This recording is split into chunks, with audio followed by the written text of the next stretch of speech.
What are you two talking about? Oh, nothing. Just the end of the world.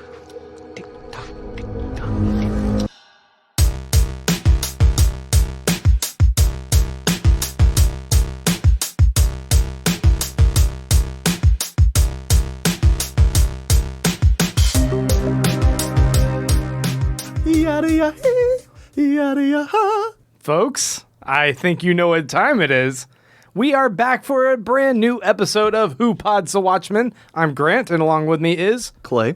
And we are talking about Chapter 7 of the comic. It's been a few weeks, Clay, since we've joined forces to tackle one of these issues. It's so nice. Yeah, nice use of issues. Right? We got some issues. Some sexual repression. No, it is nice to see your beautiful face. You were off. I don't know what you were doing, but I didn't see you for a few weeks. I was off. I went to Paris. Oh, you were in Paris. Yeah. That's right. Paris. I went to the City of Love.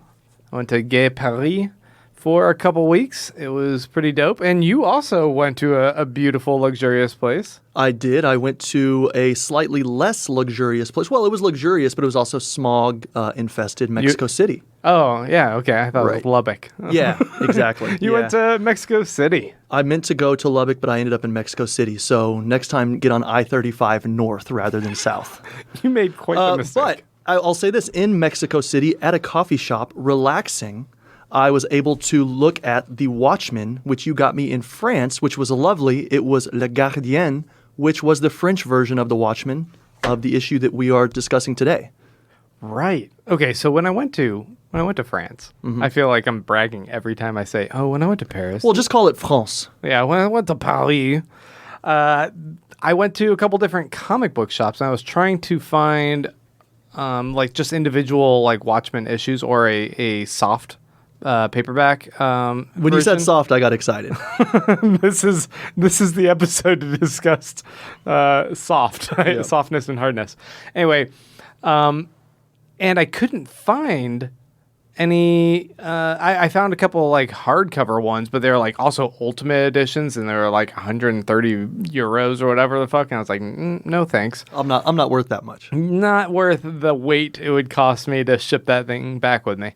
So I decided, I was like, fine, never mind, I'm not going to find it. And then I stumbled upon these individual massive size issues. They took individual issues of the comic and turned them into this. And I was like, oh, issue 7 is when we get back. Here's a French version of that. Yeah, really lovely. I love it. And, I don't know if listeners, if you're out there, I don't know if you care, but it's blown up and it's a larger size. It's like a magnum. Yeah. I guess, of wine or champagne, nothing else. So this is a really cool edition, and it's hardcover, hardback, however you say that, and it's just the single issue here, and it's super sweet. It's really, really cool. The cover's different, so if there's any collectors out there, I'm sure you know more than I do on the subject, but yeah, definitely worth having. It is in French, and you happen to speak French. Yeah. Do you read French? I read this one about half in French, and then I read it this evening, actually, right after work. And I didn't want to mess this one up because I was eating a salad and a quesadilla at the same time. So I thought I would, protect it. So I read it in English. But I do read in French. Yeah. Did you notice any differences in how maybe the translation affects the writing or anything? I mean, not really. Here, if we look on page 3 at the bottom, in English, she says, fire extinguishers, where the hell are the fire extinguishers? In the French version, she says, the extinguishers, where are the fucking extinguishers? Oh. So slight variations, but, the point comes across either way. I'll say this too really quickly, and then we'll be done talking about vacation. Unless you'd like to turn this into a travel pod. We could just be travel pod. Yeah, let's be travel pod buddies. Who travels with the Watchmen pod? Who travels? People? Yeah, who checks your luggage? Who's the luggage checker checking luggage? This is what we're going to call it. Yeah. Verbatim. Right. Yeah, try to spell that. I was in a lovely market, and I came across a comic book seller, and she sold me a ton of old Hellboys, and even better, this is all in Spanish, obviously, even better, the Death of Superman line from, 1992, 1993? Right. These are all originals. So I don't mean to brag, but I have original Death of Supermans from In the early Espanol. 90s in Espanol that I cannot read but are super sweet. That's pretty rad. And maybe your wife could read them to me one night. I don't know. Is that weird to say? This is a little bit uncomfortable, but I'm going to roll with it. Yeah. It's fine. Leave that in. Yeah, Leave yeah. that in. Folks, before we go ahead and jump into this, we planned to actually record this episode a week and a half ago, I would say. But Yeah, and I just to jump in, I think this was actually I was thinking about this when I was reading this evening. This was more like what it was like when people relied on the individual episodes or issues coming out. right. So, I mean, it's been about a month since we've done this. I know you kind of staggered the episodes that came out, so maybe it hasn't been that long, but it's been about a three weeks or so. And it was kind of weird getting back into it after 3 weeks because this really should be read as a novel, not as a serialized thing. Did you get that sense? Yeah, to a degree. Okay. And I thought it was interesting, just like how we were coordinating, and it didn't work out the first time, and then just like Night Owl, we're rising to the occasion. No longer impotent. We're fucking this episode. Yeah, we just needed to get up into Archie for a little bit. Yeah. Oh boy. Folks, before we go ahead and get into that, I did put up a question post on our Instagram, and if you guys are Instagram followers, occasionally you'll see me put up something in our little story mode, so you guys can ask us questions. We have a couple here I wanted to address. First one comes to us from Derek Dombrowski, who says, "How do you think the cinematic transition will be from the graphic novel to TV?" Well, what I learned last episode, do you call these episodes? What are these podcasts? Episode? Yeah. That works. Okay. The last episode, I think I learned that it's not going to be a direct copy. It's going to be a continuation, right? About 30 years later. Right. So, I mean, for me, who knows? I guess we can think artistically, will it be really segmented? Will he use maybe I guess you could see him using like 1 or 2 minute camera angle shots that are kind of segmented, just like these have the 9 frames per page. That could be kind of interesting. I'm trying to think of how he could still pay homage to the art style. It doesn't look, I haven't seen the previews and not watched previews, but I doubt he's using these same weird colors and stuff. Right. I think the spirit will still be there, and there's certainly going to be plenty of winks and nods to key moments from the comic. Like there's a character in the upcoming show called Looking Glass who we see sitting on his couch looking like kind of like a deadbeat dad, very similar to the comedian in the first issue of the comic before he's murdered. But he's also sitting there eating a can of baked beans directly out of the can, which is very Rorschach. And I'm like, okay, so there's winks and nods to different elements of what came before it in the comic book itself that are going to be remixed into this 30 years later reintroduction to the world, I guess. Right. And, speaking of food, you mentioned the baked beans. This issue number, what is it, 7? Mm-hmm. Yeah, issue number VII had the reintroduction of one of my favorite characters in the whole series, the green sugar cubes. The green sugar cubes are back. Absolutely. I was glad to see them, and I hope they stick around for the next few issues. It's Soylent Green. Oh, right. They're made of people. Right. Mike Moody, our fellow podcaster on this show, who took a hiatus from discussing the episodes the individual issues with us. He says, "Do you want a release of the Snyder Cut?" Which is, do you know what the Snyder Cut is? That's a no. No. So Zack Snyder directed Watchmen, and it was very, it's a bit controversial how some people love it. Other people don't necessarily care too much for it. And then there's this Zack Snyder special cut of the movie, his director's cut that people want to see, and they think it'll make it better somehow. But I still feel like the underlying underlying substance of how he decided to adapt it is problematic, regardless of if we get an extra 30 minutes of it. Right? I can't speak to that. I tried to watch the movie on the plane, and it didn't happen. Yeah. But tell me this. I guess let me ask you this. You're a visual media guy. I'm trying to just use a term that encompasses all visual media. VMG, that's what we call it. Oh, really? Video media jockey? Visual media guy. Oh, visual media. Okay, G. I was thinking J. Sorry. Yeah. You've seen a lot of TV. You've seen a lot of movies. Some would say too much. Others not enough. My wife would say too So you're much. you're kind of Goldilocksing it probably right in the sweet spot. What has been saved by a director's cut or maybe extra footage? Maybe not even saved. Let's lower the threshold for that. What has been made better? Okay, well, hey, I have an answer. Okay. Sorry to answer my own question. No, please do. There's only one right answer. Lord of the Rings. The director's cut? If you watch the extended edition all the way through, you spend a whole weekend on it, your life will be made better. But I'm not kidding. that third movie, Return of the King, was so fucking long. Well, it ends like 6 times before it ends. Right. Just like any good And relationship. how is that made even better? Is there like an 8th ending?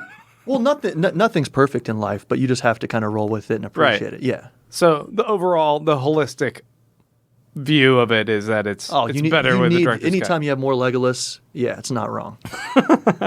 Okay. But apart from that, what do you think? Director's cut version of something. Nothing in particular is coming to mind that I've actually seen. I feel like when I watched the Daredevil with Ben Affleck, there was a director's cut that like had a few elements that made it a little bit more palatable, but that's not like, I mean, This is the most hot take thing you've ever said. it's from shitty to mildly less shitty. So I wouldn't say that's a glowing review in any regard, right? It's a shit sandwich that instead of 7 pieces of shit and 1 piece of turkey, it now has Like 2 pieces of turkey and like 2 pieces 5 of turkey shit. and 5 pieces of human excrement.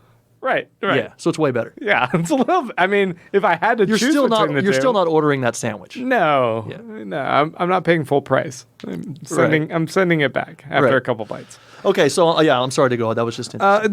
There's the other one that I've heard rumor of that was supposed to be really interesting. The Incredible Hulk. Edward Norton like wrote the script, and then like he really wanted to have his version released. That's a good movie anyway, though. But it's not a director's cut because he didn't direct it. It was like a prima donna actor's cut or something. Like he was going to re-chop it. Yeah, but Yeah. like he wanted it to be this really, really introspective like study on Bruce Banner himself and his like struggles with his emotions. And the Hulk doesn't pop out until like well past the halfway point of the movie. And I love that. and instead they got rid of a lot of the introduction part that he had filmed because he like insisted they film it, and then it went on the cutting room floor. So that would be kind of interesting to me to see what his approach was. Since it's a shit sandwich now, it could only potentially get better. I actually don't think that was a shit sandwich. I think that was a good movie. It was an okay movie. I don't want to watch it It again. started in Brazil or something, and they're speaking Portuguese. Am I wrong? Yeah. That was incredible. Was it? They're in the favelas. And then he starts parkouring over the buildings my to get God. out to Come escape on. being angry. I loved it. Anyway, All right, another question comes to us from James Worm, who says, "What is Lori smoking?" A friend once said crack, that glass pipe that has that little bobble thing in it, but I can't find any proof. well, it was the 80s, so it most likely was crack. I think it's just that's how their smoking devices for cigarettes are. I do too. I think it was a smoking device for a cigarette. However, the reader, whatever, listener, is onto something. If you look at page 20-something, when they rescue the people, sorry, spoiler alert, they rescue people from a burning building. On the top right of page 26, she goes, "Don't touch that. You want to burn down the whole neighborhood?" And if you look there, there's lines on this guy's cigarette. So I'm wondering if this dude just got saved from a burning building and now he's lighting up a joint. Could be. I don't blame him. like because in the second page of this, you see her with her big old crack pipe looking cigarette thing that's got the little ball at the end, and I feel like it's just their 80s alternate version of a smoking device. Yeah, I think he was trying to be cool. Yeah. Last question comes to us from Wolamort, who says, "What do you think about the cult of Rorschach? Will it work?" Okay, so this is a question that I guess you haven't seen the trailer, but there's a modern day alt-right cult that all wear Rorschach masks, essentially, although they're painted instead of like moving. It's just like a fixed painted thing with eye holes cut out. So it seems kind of like this modern Antifa. alt-right, KKK kind of thing. Antifa, okay.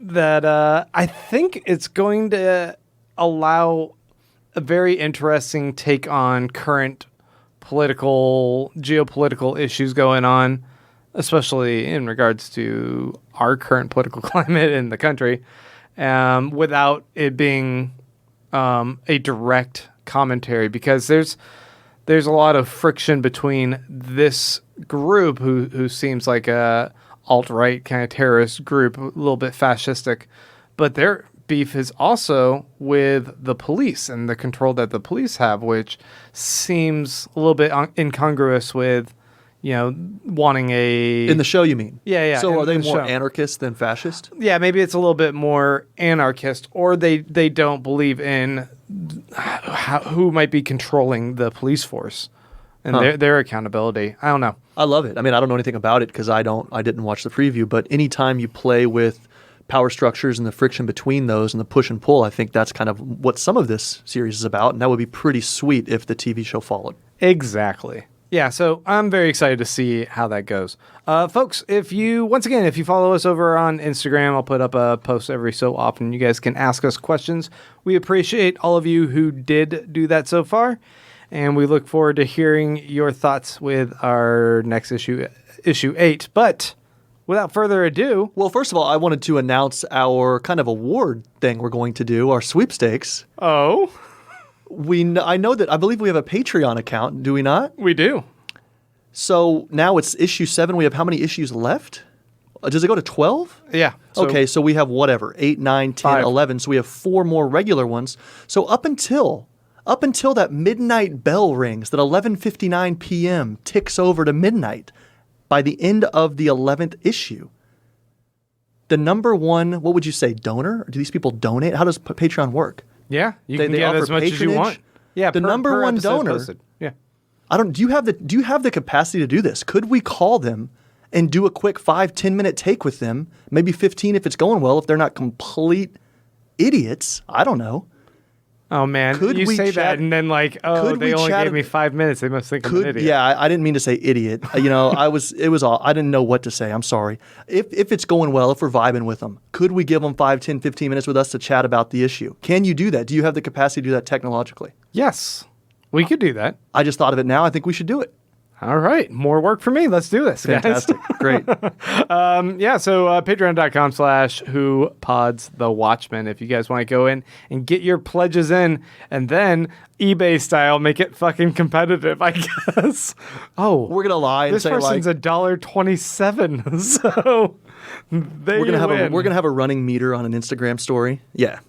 All right, sweet. Which we're completely lying about to try to jack up the price. Yes. It's like a silent auction, and then you get stuck with everything, because you're trying to support the church. And anyway, yeah. So hey, issue 7. Do you want to give a quick summary of this one? Do you think we need that? I think you should give the quick summary. This one is called A Brother to Dragons, and it's mainly about Night Owl and Silk Spectre and his sexual reawakening. So we have Lori and Dan. Are those names correct? I'm bad with names. That is correct. So you remember that Lori, after John left and went to, I guess, Mars or the moon or something, she didn't have anywhere to live. She got kicked out of her residence in the federal government, and she ended up sleeping on Dan's couch, or I guess his extra bedroom in New York City. You'll remember that he was obviously in the gang with them. He was a superhero. I guess, what was his name? The Owl or something? Night Owl. Night Owl. Yeah, I know. I'm sorry. I don't pay attention to that stuff. I'm thinking about bigger issues than mere names. Okay. So she's now staying at his place. He's making her tea, making her coffee. He obviously has a thing for her. It's sad. It's painful. We've talked about it. He's friend-zoned big time. And they talk. She goes downstairs in the basement. Do you think he's friend-zoned big time here? Up until halfway through this issue, yes. Up until day 3 of her staying at his place? I don't know. I mean, obviously we're going to talk about that. I'm doing the summary right now. Okay, fair enough. I'm doing the summary. I'd say friend zone's a bit premature. Yeah, I'm doing the summary. So we then have page 3 at the top left of page 3. We'll see the reintroduction of the green sugar cubes, which I will I'll never understand. This is not an episode where we're just going to talk about these fucking sugar cubes. Well, if not, I would like that episode. You have to promise me that episode. So anyway, so she's staying there. She kind of starts rummaging through the basement where she finds his old accoutrements. And by accoutrements, I mean his old costumes, his goggles, and his flying spaceship aircraft thing, which is super sweet. Actually has like surface to air, or I guess they would be air to surface missiles, air to air missiles, fog machine. It's completely, what's that called? Like radar invisible, like what, Yeah, it does. It's non-detectable. It's like a stealth thing, like a stealth fighter. Yeah. It's super sweet. She starts chatting it up with him, finds out that, you know what, there is a part of him that feels like he's just not alive right now. He feels, as you said, impotent. He is watching the TV. He sees that, hey, the USSR, now that John is gone, Dr. Manhattan's gone, they're invading Eastern Europe or Afghanistan or all the stands. And we're now seeing kind of the nuclear dominoes or whatever they're called line up and start to fall. And he feels impotent from that. And he feels like he's helpless, et cetera, et cetera. She actually, in one of the more startling parts of this whole series for me, she sees him take his glasses off, kind of the Clark Kent Superman thing. He takes his glasses off and then she says, hubba, hubba, big boy. She likes what he is showing her. I love that Alan Moore wrote hubba hubba. Wait, did he really? No. Oh, okay. I was about to say. So then she kind of mounts him, I guess. The news is playing, and we have this one of the more famous, not famous, but well known and something that's done a lot here, where they're going back and forth between like maybe a pirate comic book and then real life and then whatever. Here they're going back and forth between the news and then a concert and them on the couch, kind of maybe getting to second or third base. He unfortunately can't get it up, or fortunately, I mean that's life, right? It's not unfortunate or fortunate. It's just what happened and what didn't. He can't get it up. Projecting. Right. Okay. Yeah, exactly. It's okay. Don't fucking judge someone who can't rise to the occasion, all right? Let's move on. Yep. So he is feeling impotent. That one hit close to home, man. And he then says, you know what? Something is up. He wakes up. They kind of fall asleep on the couch. They're cuddling. It's cute. He then goes, she wakes up at 3 a.m., says, Dan, where are you? Turns out Dan is downstairs looking at his old stuff, wanting wistfully to be night owl again. And she says, fuck it, man. Let's get in your Archie, Archie is the name of of his vehicle. And she says, let's go fly around the city. They do. Actually, pretty interesting. Right when they do that, like 30 seconds after launch, they see that an entire building in Manhattan is on fire. They descend. They put out what would you call it, like a bridge or something? I don't know. Yeah. They put out some They extendo plank arms, something. They rescue all these people, one of whom I think tried to light up a joint after he's saved, which is fine. And then they let them off on top of another building, call the cops to come get them. So it's pretty sweet. They just saved a whole building. And then while he has his suit on, he takes her into his arms. And it is pretty sweet because we have the 9-section pattern leading up to that. And then the last page is chopped up into, I think, like 10. It's like 5 by 5 or something, and then 1. So you can kind of see, I think we know what happens whenever Alan Moore does that. Are they making love? They're making love, and he kind of says that, yeah, he does like it whenever he has the cape on. He feels powerful. The news doesn't matter. The way the world's going doesn't matter. He feels, what's the opposite of impotent? Reinvigorated. Potent? Yeah. Potent. He just had some of those lion bone or whatever they eat in China as an aphrodisiac. Yeah. They crush up some lion bones. Lion bone or something. Who knows what's going on over there nowadays? They crush up some unicorn horn. Yeah. And he got his bone on. So that's pretty much it. It was kind of a domestic episode, really, like sitting around watching TV, kind of a lot of back and forth. I thought it was actually kind of boring until the end, which is then really sweet because then he says, you know what? I feel empowered. I want to get involved again in the world. And she says, oh, yeah, what do you want to do? And he goes, I think we got to break Rorschach out of prison. And she goes, huh?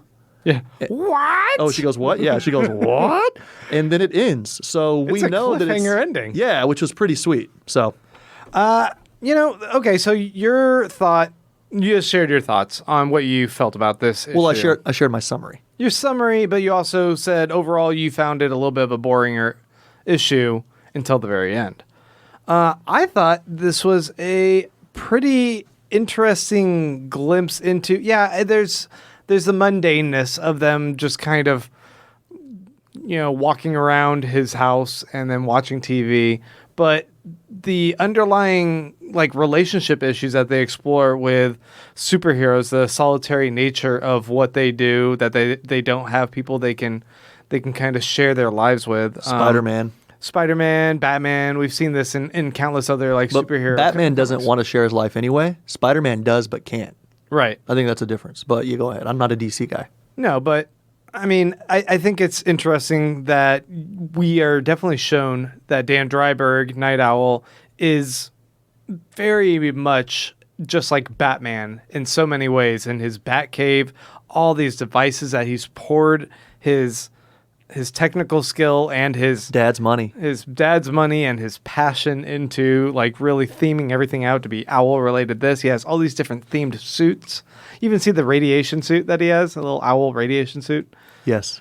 And I like that we get this idea that this is a guy who is in his middle age and he's kind of losing a little bit of an idea of his identity. Well, did you ever watch Cheers? Yeah. Okay. Towards the end, Sam Malone, who was this really, how do you say that, virile? Virile, yeah. He's a guy, his personality is framed by wanting women, wanting to be a hotshot, and good conversation, that kind of thing, center of attention. And towards the end, he says, I feel like I'm losing who I am because a woman wanted to go to bed with him and he just couldn't get into it. He thought, I'd just rather watch TV. Yeah. We've got something similar here. This reminded me of that season 8 Cheers.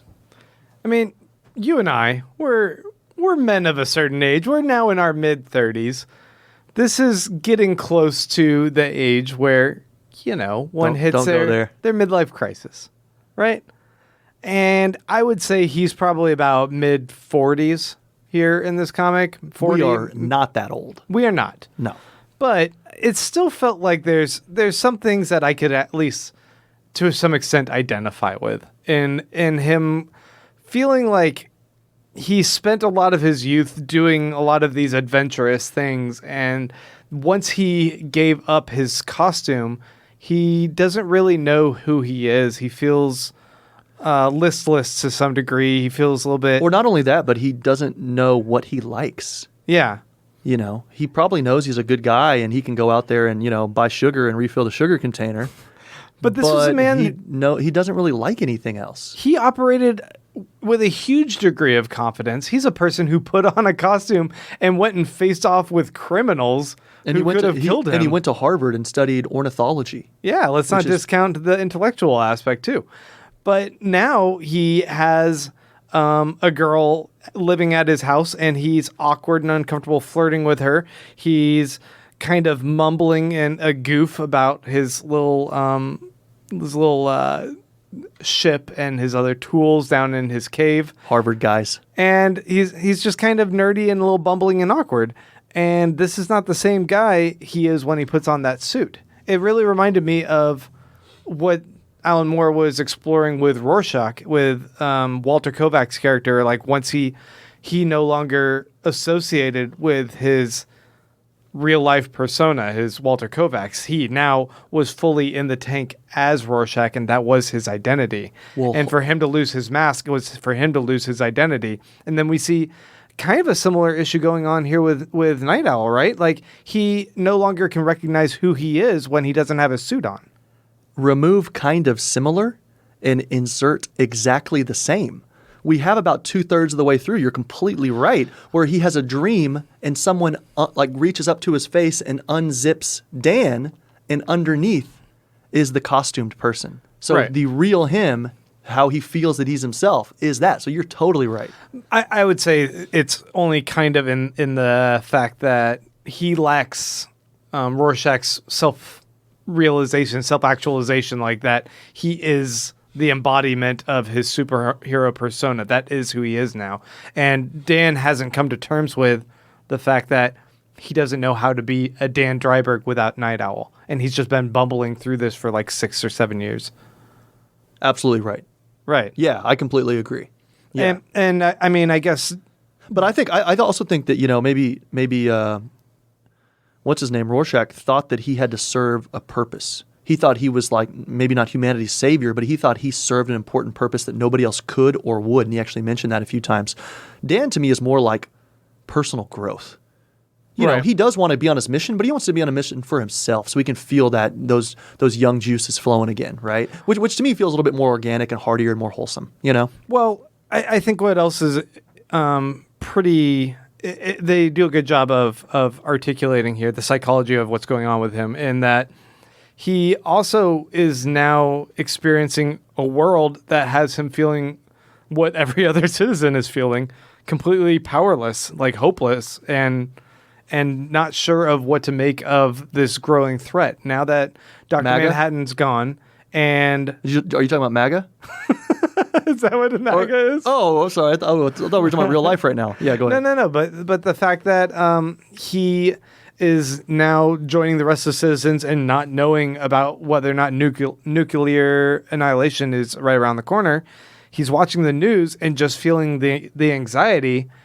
But he's lost sight of the fact that he was a person that used to know who he was and know how to take charge, and he's able to regain that power by putting on the costume and look at page 26 if you would, middle right frame. I know, you know, a lot of people are driving or doing whatever, but he looks like a fucking rock star, this sweet contre-jour against the day image of him against the moon, flying a fucking rocket ship or spaceship against the moon, and he has a hand up, and it's awesome. And then right below that is actually one of the sweetest frames. Like, I think if I was going to blow something up and put it on my wall, I wouldn't necessarily do the Dr. Manhattan on Mars or whatever. I would do this frame. This is a pretty sweet, like, superhero frame. Reese Kistner, he has the Night Owl costume on. Mm-hmm. Got his goggles up, and he's holding her in his arm. That's a real old, like, that's like a classic, like Superman, Lois Lane kind of thing, you know? Right. Anyway, I just think it was awesome. You're completely right. He feels more at home, more like himself, and like the best version of himself when he is Night Owl, which is cool. I don't know, because I don't recall how the comic continues to unfold as far as like individual stories, but I'm wondering if Silk Spectre Laurie's getting a little bit of the shaft is what I was about to say, but you know, pun intended there. Wow. In that she's, in a way, this is also a feature story for her, but there's not as much complexity and nuance to what's going on with her. It just seems like she is either oblivious to Dan being into her, or she's just kind of used to guys being into her. But if she's, you know, once she takes the time to like recognize, oh, am I also into him? Then she kind of approaches him. And I feel like she operates in a world where... Do you like me? Check yes or no. Well, her mom was always using sexuality as, you know, original Silk Spectre. That was her thing. She used her sexuality as part of her superhero prowess, and she kind of forced her daughter into this world of use your sexuality as a weapon to some extent. Smoke them if you got them. But she was pressured into this reluctantly, and I'm sure she had to face so many different people that wanted her. So I don't, like, when you say like friend zoning Dan, I don't necessarily think it was the case that like she was just like pushing him off to the side so much as like she was ignoring his weak attempts at any advances, because it was and she's used to it and she doesn't want to deal with it. Yeah, it happens all the time, and it's like, I don't know if that's actually a thing or not. But when she goes, yeah, I'm into you, you know, she turns to him, she approaches him, and she acts more maturely. She directly addresses it, and, you know, she makes a move on him, and he's receptive to it. Yeah, and by the way, I was completely kidding with the smoke 'em if you got 'em. I believe in STEM programs and, you know, equal pay and all that. I don't want to come off as the bad guy here. Jesus Christ. So I guess I won't ask. My next question was, you know, do you think Laurie's hot? So we'll skip that one. I think there's obviously a lot of sexual innuendo in this comic. You got like Archie going down the tunnel, emerging up the top like an erection almost, and then spraying on the fire to put it out. And I was just like, yeah, okay, we get it.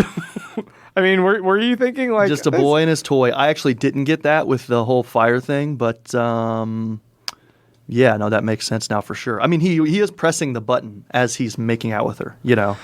I'm fascinated always by the cover images of these, and the cover image here is his goggle lens looking at Archie with a fingerprint smudge being taken of the dust being wiped away by Laurie.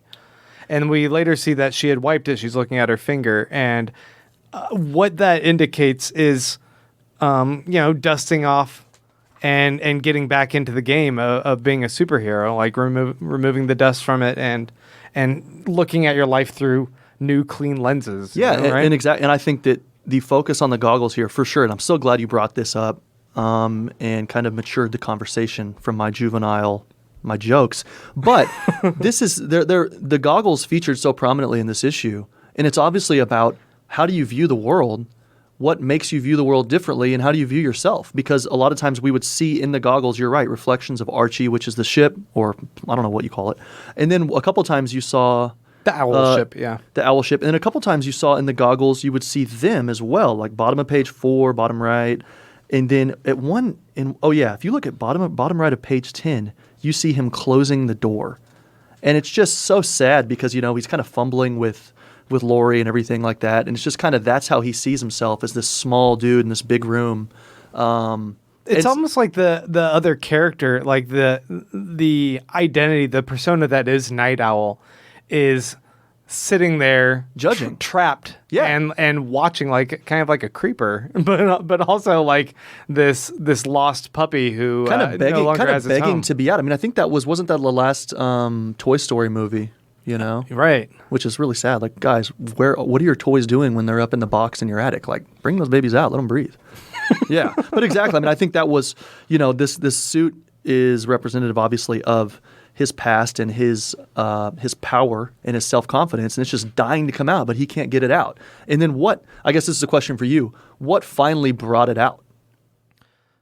Well, he has this dream sequence after he, failed in trying to make love with her, and you watch the clock go by. They're watching this they're watching this program where Ozymandias is like doing some show at like 8:00.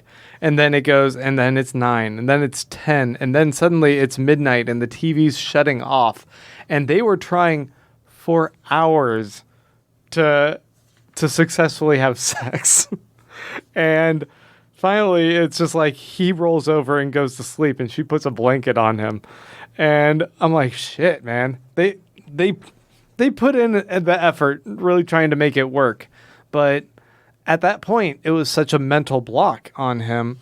And you have, the juxtaposition between him failing to perform and Ozymandias in peak physical condition perforing on the TV. Say the word peak again. Peak. Yeah. Physical condition. That piqued my interest. But, all the words that the announcers are saying on the screen are supposed to parallel him trying to hook up with her, and then he just can't perform. But okay, so he goes through this dream sequence, and we see, what's this lady's name? I forgot in the photo. That her name is the Twilight Lady. Yep. And apparently he had some run-in with the Twilight Lady, which is a character from his past who might have been a villain. He refers to her as a vice queen. So it seems like some villain that he had an altercation with, who's essentially like Catwoman. She's into bondage and she's very sexual, and he has some sort of like kinky relationship that seems a little bit illicit. Some like he has some fondness for her, right? Where are you getting this? The kink and the illicit what in the world? She's got a little whip. She's got her mask on, her sexy plunging dress. And I'm too innocent for this stuff. I don't even notice this. Oh, she's got a little cat of nine tails in her hand, and it just feels kind of like she's the Catwoman to Batman. Yeah. She's a bad guy, but they have a sexual, flirtatious relationship. But when he goes into his dream sequence, it's her that he sees first, and it isn't Laurie. And he feels like an impotent boy around her and her power until she begins to undress him, and she unmasks the Night Owl within him. And then he's able to then undress her and reveal Laurie, the person that he actually sexually desires now, underneath her guise. And then he finds that he's able to actually passionately kiss her in the face of the impending apocalypse. The nuclear bombs are going off, and he's not concerned about that. He knows who he is, and he can approach the woman that he's jonesing for and, make the move. Exactly. And, I think that you're right. Your interpretation is correct. Another one that, it's not correct, but, is that also maybe, that bomb starts to go off right when he starts kissing her. And so it's almost like he's afraid of what it's going to awaken in him, too. You know what I mean? Although he wants it, he's like, shit, where's this going to go? That's right. Once I am happy, what do I do? If I put that suit back on, this could be the death of me. I could go somewhere I don't want to go. I've been unhappy for 20 years, but I've been safe. You know what I mean? Just putzing around, filling the sugar container. See, that you might be completely right on. And that is one of the most iconic scenes in this comic book is the skeleton silhouette with the explosion in the background. We saw it spray painted, I think from Hiroshima or something a couple issues ago. Right, all the graffiti artists are putting the couple. Which kind of is interesting, right? Like, hey, we humans can destroy one another, and then what's left over? These remnants, these vestiges of love or something. I mean, sorry to get like that, but kind of interesting. Like Pompeii and whatnot. Wait, say Pompeii. Pompeii. Pompeii. Yeah. Pompeii. Yeah, you go to France for 9 days, you come back saying Pompeii.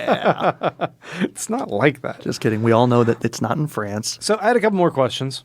One, I wanted to ask about the... What do you think it means, the end quote going on here, where it's doing a biblical quote, and it says, "I am brother to dragons and a companion to owls. My skin is black upon me, and my bones are burned with heat." Job, chapter 30, verse whatever. So this is a biblical quote, and I get the ties between owls and dragons for the title of the issue, "A brother to dragons," a companion to owls. What other tie? That they're both flying mythological creatures? No, but neither of them are real? My skin is black upon me and my bones are burned with heat. Like, I don't understand, I guess, the, a brother to dragons that is generally, like, related to, like, your anger and fury, I think it's intensity, it's heat, it's passion. He's now saying that he's awake. Is a companion to owls like wise? The wisdom of owls? Fuck no. I think they just used it because he found a biblical verse that used owls and the guy's related to owls. I'm not kidding. I think that line is a throwaway, but I think the rest are... Well, the skin is black upon me, but my bones are burned with heat.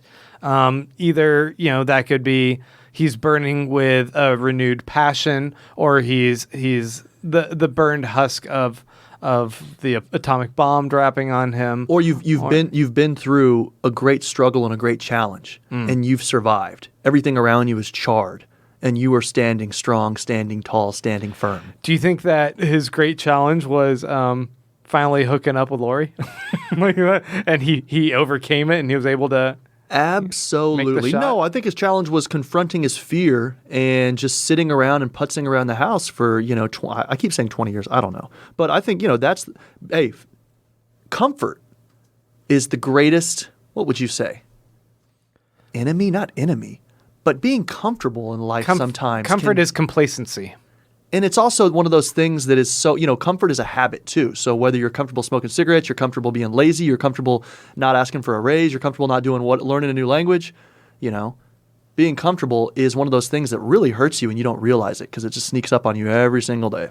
Right. So I think that, at least for me, his great challenge, and now he's standing tall, going off to save Rorschach from prison or whatever. Yeah, he's feeling good about himself, and I think that's a pretty sweet verse. But I do think that a companion to owls is a for sure throwaway. Yeah. So they also do something kind of interesting where they show that he's having panic attacks about Lori when he hears the explosion down in the basement, and you see him having these flashbacks to when Rorschach's talking, and they I thought it was clever. They show everything from the reverse angle of how he's seeing Rorschach from.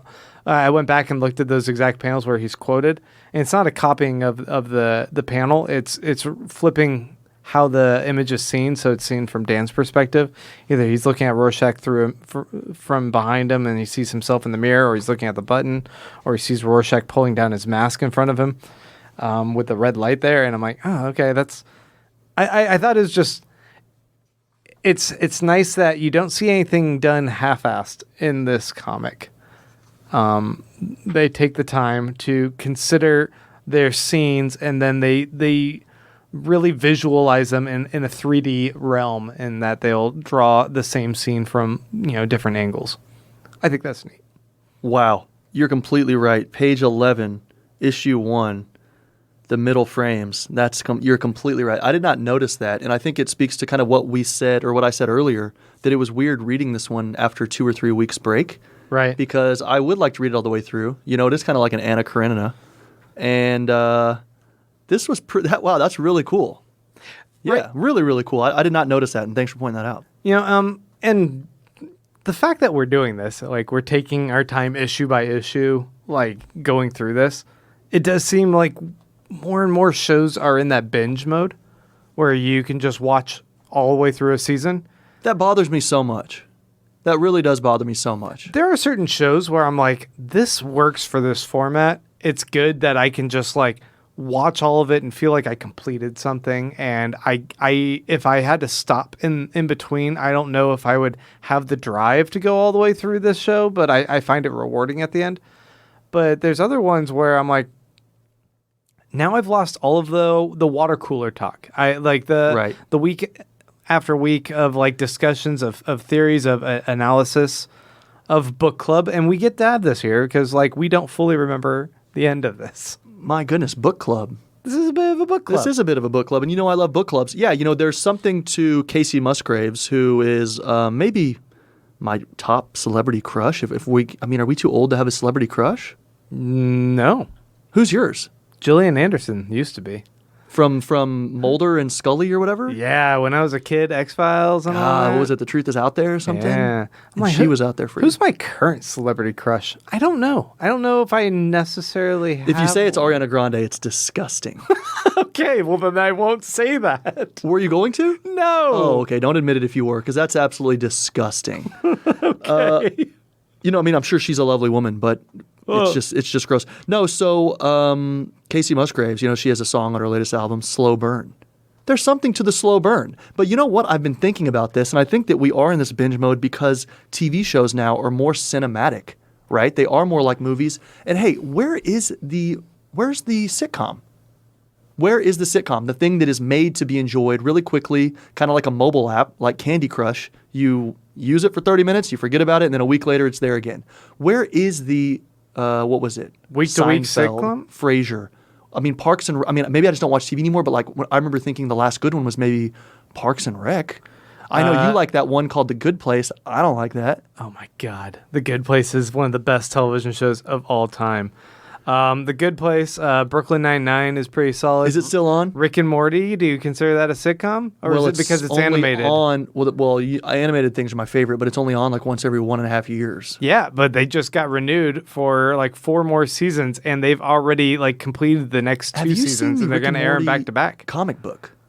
Yeah, I started reading some. It's good. Yeah, it's good. It's really fun. Good. Yeah. Anyway, and they kind of do the Dungeons and Dragons theme, right? Uh-huh. Yeah, it's really good. Anyway, so okay, you're right. I guess there are a few, but generally speaking, I think you're right that people kind of binge things now, and we're just a bunch of slack-jawed idiots watching Stranger Things. Which, did you like this last one? I didn't see it. Hell yeah. I haven't seen it. I love Stranger Season Things. 2 I didn't like. Oh. Anyway, that's a different thing. Okay, so did you have any thoughts kind of moving forward? Like, are you excited about this, seeing where it goes? I know that you already know what happens, but... Yeah. I think that them leaving this on a cliffhanger is pretty exciting because, yeah, now we know they are off to go and rescue Rorschach, and this feels like an appropriate culmination of events. Like the gang is all assembling, they're putting on their suits, those that are left in the gang, and once they all come together, they may now have the tools, the resources, and the information, the intel about enough of the clues that they'll be able to piece together what's going on and maybe start revealing the biggest mystery. Because we still need to remember somebody's killing these guys, which I think you lose kind of while reading it. At least I do. I'm like, I just kind of enjoy seeing what's going on with the characters. I don't think about the overall picture. Right. Like reading this, I didn't think about Dr. Manhattan once, which is pretty wild. You know, Yeah. I mean, he's mentioned a couple times, but I couldn't care less. I wanted to see what happened in that apartment building with Dan and Lori. Hey, what is it called in TV shows when they want to save money and they just do an episode that's all in one room or building? A bottle episode. This was kind of a bottle episode. Yeah. Did you think so? I was like, okay, they're saving money here. They're not having to make new sets. no new set design. It doesn't work that way with illustration, but yeah. Oh, right. Definitely a bottle episode if they were to film this. Yeah, I liked this issue a lot. I think I told you I thought it was really boring at first, and then once I realized what was going on and why it was there, and how it was important in the entire like overall book, I thought, oh, okay, cool. He's finding himself.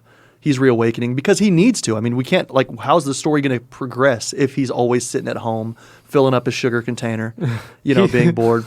He's the guy who has all the money and all the resources. He has the owl ship. He's got the grappling guns. He's able to fly them to whatever mysterious island. But he wasn't happy. Yeah, but now he is. And you know what Barbara Streisand said? People who need people. You don't know what I'm talking about. Is this from? You don't know You don't know Barbara Streisand. No, who is that? The singer? Jesus. Hey, so are you a couch She related sleeper? to Casey Musgraves? Are you somebody who can sleep on a couch? I noticed they fell asleep on the couch here, and actually it was two of them, and she was spooning him, which goes to his impotence that she is comforting him. Yeah. Can you sleep two on a couch, a small couch in the 1980s? I feel bad. Like she's doing a lot of the legwork here in the relationship with this guy. Like That's a relationship now. Well, you screw one time and it's a relationship to you. She's trying to like initiate things with him, and then she works for hours trying to help him have the confidence to have sex with her. Then he falls asleep and she puts a blanket on him. Then she has to be the big spoon on him. Like, man, step it up, Dan. But he did eventually. He does eventually. Who for their encore performance can get into a spaceship? A flying, I don't know. It's not a spaceship because it doesn't go into space, but it's a, whatever. It's It's pretty boss level move there. I'd be like, hey girl, I got a spaceship. And be like, yeah. Now you can close the deal. It is pretty sweet. Yeah. No, so I don't know, did you have any last thoughts or any questions or? No, I think, this one doesn't seem as deep as like the last couple that were like, really going into all the crazy shit going on with like Rorschach or Dr. Manhattan. But I still think it's a lot of good development. I like where things are going, and I'm excited for Chapter 8, which is called Old Ghosts. Yeah, so we are going to be, it looks like, there's another 4, 8, 9, 10, 11, so 5 issues, I guess, left. We'll be wrapping this baby up in about a month or so. I really hope that if you are listening, I hope you're still listening, that you I don't know if get it at a library if you don't have any money. Get it anywhere you can. Maybe you can read it online. I don't know. I'm just saying, I think hopefully by now you're interested and you're reading it. Maybe for the second or third time. I don't know. Yeah, I'm not saying go type in view comics as one word and then type in Watchmen and try and find a website that has put digitally up the whole thing there. Type it into a typewriter? Maybe into a typewriter. Lycos, Alta Vista, Ask Jeeves. Yeah, go to When Ask is the Jeeves. last time you went on the internet? Internet? Go to Ask Jeeves and Start up your modem. So I would say you real quick, if anybody's listening, your introduction to the graphic arts was making revolving alien heads on your old Lycos account. Oh God, no. Is that wrong or right? So tell me what percentage of that is right. It's, I would say 85% correct. Oh, nice. Yeah. Lycos was in it. I had a GeoCities account, and then I had an Angel Fires account, and I made animated GIFs of like rotating alien heads and expanding alien heads. My first website was one page was dedicated to a whole bunch of different alien images, like Area 51. I was like all into it. And you just like screen grabbed them or whatever from... Yeah, I would save the image of like the sign outside of Area 51 or all these sweet photos people had broken into the operating room. And you like call them gotten grays, don't you? I've heard you call aliens. them grays. Yeah, the grays are a certain type of alien. They're the ones that's that like the traditional one that's got the big head and they the operate eyes, on us little and nose. yeah. But there's different types of aliens. Yeah, so that was your first, and hey, Tiger Beat fan favorite. This is insider information here for sticking around to the end. Grant enjoys aliens. Grant enjoys aliens so much that when I went to the Peace Corps, he sent me a mini tape recorder. Not one of the big ones, but the ones that has this was back in 2005, 2006, so stuff wasn't totally digital then, and so it had the small tapes. And he wanted me to go around and ask villagers about their experiences with aliens. Did I honestly fucking do that? You did that. And did you record any? I never did because I had such a tough time integrating as a white guy into a village in Africa with no electricity, no running water. That was the last thing I want to do is go up to them with a tape recorder asking them about visitors from another planet. You really should have done that for me. I need you to do me a solid, and you dropped the ball. So I did actually think of cool things. I thought of cool ideas. I thought of book ideas, and I would tape those at night by myself in my little hut. And then the second week I got back, I left that out on the counter somewhere. I'm at my parents' house. Actually, before I moved in with you, guys, this is more Tiger Beat fan favorite information, insider info. Before I moved in with you, one of my sisters, who was 10 years younger than me, one of her friends, they were drinking or something. They were over at night, and he found it and turned it on. And then I woke up, and I heard myself downstairs, and they were all laughing at me. And it was like, welcome back to the United States, buddy. 2 weeks before, machine guns pointed at me. I was totally safe. I felt like, what is it called? Night owl. What were they, like 14? They were 14 or 15, drinking and making fun of my great ideas I had. They're old enough to be cool enough that you're like, fucking 15-year-olds. It was just, I kind of thought, I'm going to have to go and expend this energy to defend my good name. And my honor, like a Southern gentleman. No, so that's what I did with your tape recorder. So it ended up somehow with 15-year-olds laughing at me.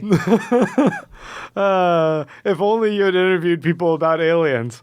I'm sure no one would be laughing then. Right. Missed opportunity. I'd probably have a Netflix special. Hey, I know, Grant, you're going to do the outro, but thanks for having me on. Yeah, Clay, thank you. Go ahead and plug all of your social media so everyone can find you. Yep, Clay does not have any social media. He still uses dial-up modems and goes to Ask Jeeves and Webcrawler. So, folks, thank you so much for checking out our podcast. We appreciate all the support. Please go ahead and, subscribe to this podcast if you haven't already. And like it, tell your friends about it. You can follow us on Instagram, over on Facebook, over on Twitter for all of the latest news and I think that we post this on iTunes, Stitcher, Google Play. It should be over on Spotify as well. So plenty of places for you to go ahead and listen to this episode. And you can support us at patreon.com/whopodsthewatchmen. Real quick, fuck Chuck or marry any of the three characters here. Fuck Chuck. Oh, like fuck, marry, kill? Marry, fuck, yeah, kill? is that what you say? Yeah, yeah. How do you say that? There's some alliteration. There's an alliterative quality with fucking Chuck. Marry, fuck, kill, I think. Okay, so right? so give me that. So out of characters in this last issue, this is something else I'm instituting. There's like two characters. Well, come up with it. I am going to marry the Night Owl for his money. I'm going to.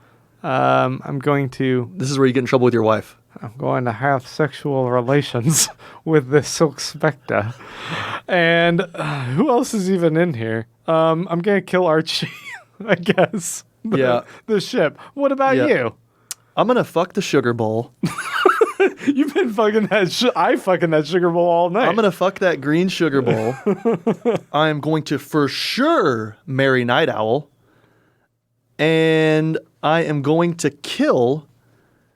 I was going to say I was going to kill his bad dreams, but those bad dreams are what made him the man he is today. So kill I guess, that male fragility. I guess I'm going to kill that. I guess I'm going to kill that guy for wanting to light up a cigarette or a joint inside of a spaceship. Like, don't do that, man. Don't smoke. Yeah, guys, but she does don't it. Smoke. Don't smoke. You're going to kill smoking. You're going to save lives. Don't smoke. All right. Thanks again. All right. Thanks, guys. We'll be back in a few weeks. We going to vacation again? Or we'll be back like in a week or like a couple days. I don't know. We'll probably be back in probably 6 to 7 days, guys. All right, bye.